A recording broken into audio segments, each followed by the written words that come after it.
Crisis on Infinite Earths is currently 3 parts into the 5-part crossover event, and with everything that happened in parts 1, 2, and 3, and everything they need to do in parts 4 or 5, but also the things that we know are going to happen, it's possible that it might feel a little bit rushed, it might feel a little bit cramped, as there's just so many things in a very, very small amount of time. Things including the Paragons being in the vanishing point and just living there, dealing with that. There's also probably going to be some sort of time jumps, so they're going to have to address that as well. But it's confirmed that Barry is going to disappear into the Speed Force, where he's going to have the storyline with Oliver. Then they're going to fight the AntiMonitor, where there's probably going to be this big battle between the AntiMonitor and the Spectre, all at the dawn of time. They go to Invasion for some reason. They restore the multiverse. They create the new Earth. There's the final battle with the AntiMonitor, and even a fight with their Weather Witch in the end. And all of that, it just begs the question of everything that's happening, all of this time that I think is already filled. Where is the Reverse Flash going to fit into all of this? The Reverse Flash, more than almost anybody in the Arrowverse, has been set up to be in the crossover, as when they started teasing the crossover all the way back in the Flash Season 1, Episode 1, or at least they started teasing the Crisis, it involved mainly the Flash and the Reverse Flash. There was also Hawkgirl, Green Arrow, and the Atom, but it mainly was a fight between the Flash and the Reverse Flash, which set in motion the events of the Flash Season 1. It's also the fact that the Reverse Flash was confirmed to appear, and also he's seen in a trailer for parts 4 and 5. In this video, I'll go over how I think he will fit into the crossover, and how I think he will fit in without disturbing it, without making it feel very either forced or crammed, because there's a lot that's going to be happening in the next 2 parts. Before that, though, let's go over what the original timeline looked like, and Thawne's what he did in that original 2024 Crisis. In the original 2024 Crisis, Thawne learned about Barry's identity somehow and went back in time to the year 2024 to have this one final battle with the Flash before ending him, before using the fact that he knows his identity to kill him. He actually teamed up with the AntiMonitor, which was never mentioned in the newspaper, but it is very much confirmed, or it is evident at least, that he did team up with the AntiMonitor. Not only were the skies red and there was an army of shadow demons, so the AntiMonitor was in the original Crisis, but also Thawne led the army of shadow demons, which confirms that he was working with the AntiMonitor, which is likely or possibly what we're going to see here as well. But in the original Crisis, the shadow demons, the AntiMonitor, and the Reverse Flash all team up against the Flash, Green Arrow, the Atom, and Hawkgirl. Later retcons, including Flashpoint, made it so that Batwoman, Supergirl, the Elongated Man, and others were all there, while it didn't seem like Hawkgirl was there anymore. But as he knew Barry's identity, it seems like he decided to just abandon this team up with the AntiMonitor and instead go back to kill a younger Barry. He time traveled to the year 2000, and the 2024 version of Barry followed him,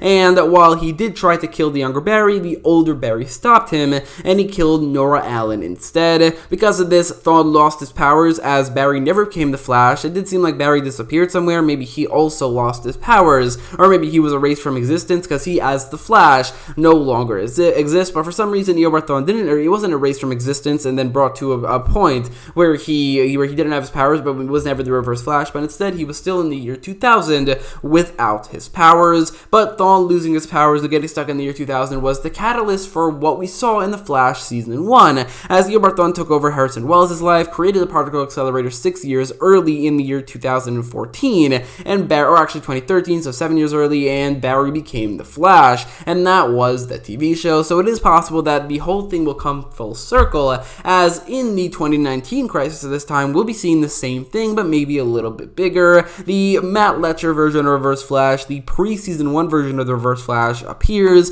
learning about Barry's identity and fighting alongside the AntiMonitor. He would later go back in time to kill the younger Barry, and so on and so forth, all of which is impossible unless they bring back Matt Letcher as Eobard Thawne, because it would literally make no sense for Eobard to look like Harrison Wells before he took Wells' face in his timeline. So if we're going full circle with the whole storyline, showing the storyline of Eobard Thawne before the Flash Season 1, then Matt Letcher needs to return, an actor who doesn't seem to be returning for this crossover, unless that's the announcement that Mark Guggenheim wanted to keep a secret. He tweeted that he wanted to announce something about parts 4 and 5, but then was thinking that maybe he was going to keep it a secret. It is possible, not likely, but it is possible that secret was that Matt Letcher was returning as Eobard Thawne, and if he is, it is very, very possible that they're going to be going full circle and doing the actual storyline that they teased, or that they began, or they literally followed on in The Flash Season 1. But in the rest of this video, I'll go over maybe the other possibilities, or certain other possibilities that we could be seeing in the crossover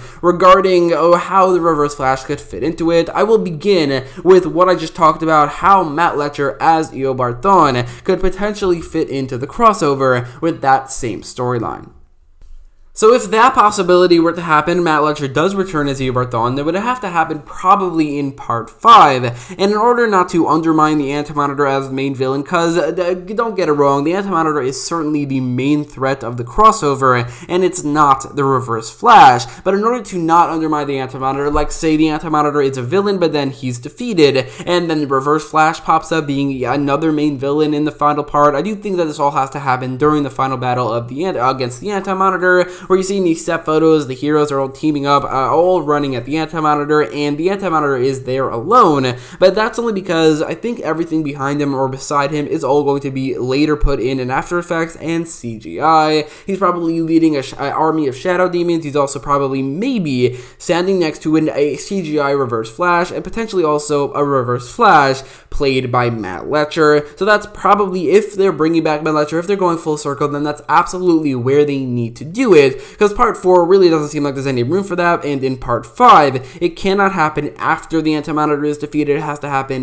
during the fights or even before it. So I do think that that is the most likely scenario if Matt Letscher is returning, and honestly, while it's probably the least likely scenario, it's also probably the thing I want to see the most. As the show going full circle, Matt Letscher returning as the Reverse Flash, it would all just be so perfect, and I do think that's what I want to see the most. But at the same time, since Matt Letscher doesn't seem like he's coming back, that's probably not going to happen. So instead, there's another possibility involving Tom Cavanaugh. It is possible that we could have the exact same storyline, where Tom Cavanaugh's Reverse Flash does show up in the final battle with the AntiMonitor and teams up with him, but it's a recreation of that original storyline where they don't disappear. Reverse Flash doesn't go back in time to kill a younger Barry, because he already did that and it didn't work last time. Instead, he's just trying the Crisis again, seeing if he can take down Flash here. But I do think that would be a little bit derivative, a little bit boring, and instead, there is another way the Reverse Flash as Tom Cavanaugh, the post-Season 5 version of the Reverse Flash, can fit into the Crisis. One thing we know is happening in Part 4 is that the Paragons will deal with a further complication, as Barry, along with these other 6 Paragons, is in the Vanishing Point,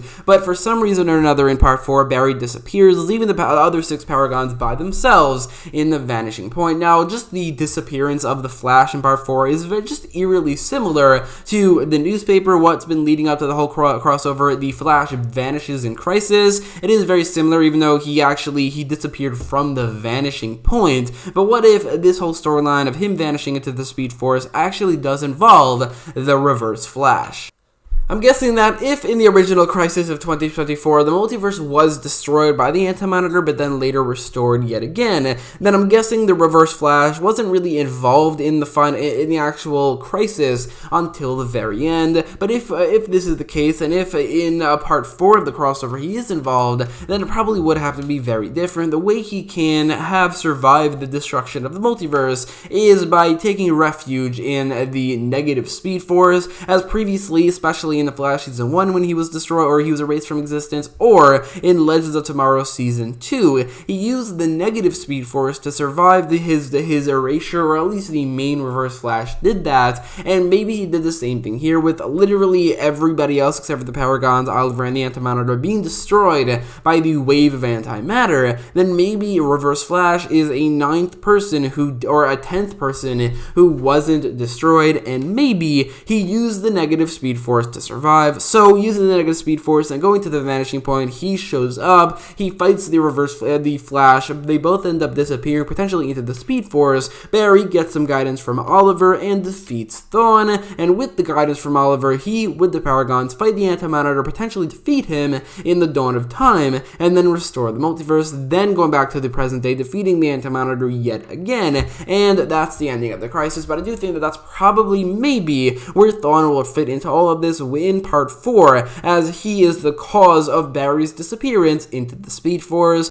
Now, obviously, out of these two things, if I had to choose one, I would very much prefer the Matt Letcher version of the thing, not only because we've gotten a lot more Tom Cavanaugh Reverse Flash than Matt Letcher, and honestly, it's kind of getting a little bit annoying now. I don't really want to see more of Tom Cavanaugh's Reverse Flash. I really want to see more of Matt Letcher's, and I think this would be a great opportunity to do so. But since Tom Cavanaugh is confirmed to be coming back as a Reverse Flash, then it is possible we'll be getting both of these things. In Part 4, Thawne could be the post-season 5 version of Thawne is the reason that Barry disappears into the Speed Force, while in Part 5, the pre-season 1 version of Reverse Flash is fighting alongside the AntiMonitor. Either way, it is still definitely exciting to see either version of Reverse Flash back, but let me know in the comments down below which one you would prefer, and let me know all your thoughts in the comments. If you like this video, make sure to leave a like, share, and subscribe, and thanks for watching.